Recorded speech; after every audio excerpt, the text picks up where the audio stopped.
ইলিয়াস রোডের শেষ প্রান্তে যে গির্জার কথা বললাম তার নাম ছিল ক্রাইস্ট চার্চ। পর্তুগিজ পাদ্রী রেভারেন্ড এফ জে রোজারিওর তত্ত্বাবধানে এই গির্জাতে প্রার্থনা হতো খোদ বাংলা ভাষায়। মঙ্গলোপাখ্যান পত্র বলে সেই সময় একটি পত্রিকা বেরোতো, সেই পত্রিকায় আগরপাড়া মিশনারি স্কুলের কথাও লেখা আছে। আগরপাড়া থেকে এই মিশনকে তুলে নিয়ে যাওয়া হয়েছিল কলকাতা, পরবর্তীকালে আবার কলকাতা থেকে তুলে নিয়ে আসা হয় আগরপাড়ায়। ফলে ছাত্রছাত্রীর সংখ্যা কমে গেল, 500 জন ছাত্রছাত্রী এসে হলো 300 জন।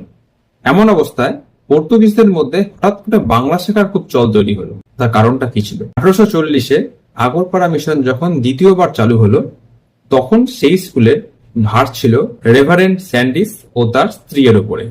এই রেভারেন্ড স্যান্ডিস ও তার স্ত্রীর একমাত্র লক্ষ্য ছিল ভারতীয় হিন্দু মহিলাদের জোর করে খ্রিস্ট ধর্মে ধর্মান্তরিত করা। একই স্থানান্তরের কারণে 500 জন ছাত্রছাত্রীর সংখ্যা হয়ে দাঁড়ায় 300 জন। এবার ধর্মান্তকরণের কারণে সেই 300 জন এসে দাঁড়ায় 40 জনে। ঠিক এই সময় বাগবাজারের বিখ্যাত বসু পরিবারের সন্তান গুরুচরণ বসু মাত্র 19 বছর বয়সে এই স্কুলের প্রধান শিক্ষক নিযুক্ত হন এবং তিনি হিন্দু বাঙালি ব্রাহ্মণ পণ্ডিতদের সেই স্কুলে পঠন পাঠনের দায়িত্বভার অর্পণ করেন।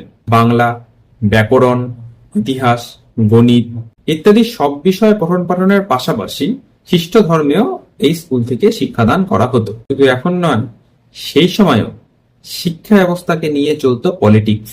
মিশন কম্পাউন্ডের বাইরে বাকি পর্তুগিজরা তৈরি করতে থাকে ছোট ছোট একটি করে মিশন স্কুল।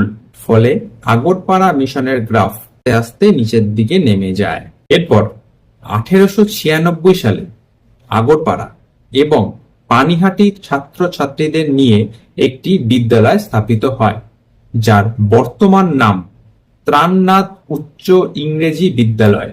এরপর আসছি আগরপাড়া তৃতীয় এবং শেষ পর্ব নিয়ে। এরকম টুকটাক ইতিহাসের খোঁজ রাখতে ফলো করুন ইনস্টাগ্রাম, ফেসবুক এবং ইউটিউবে নোটবুক।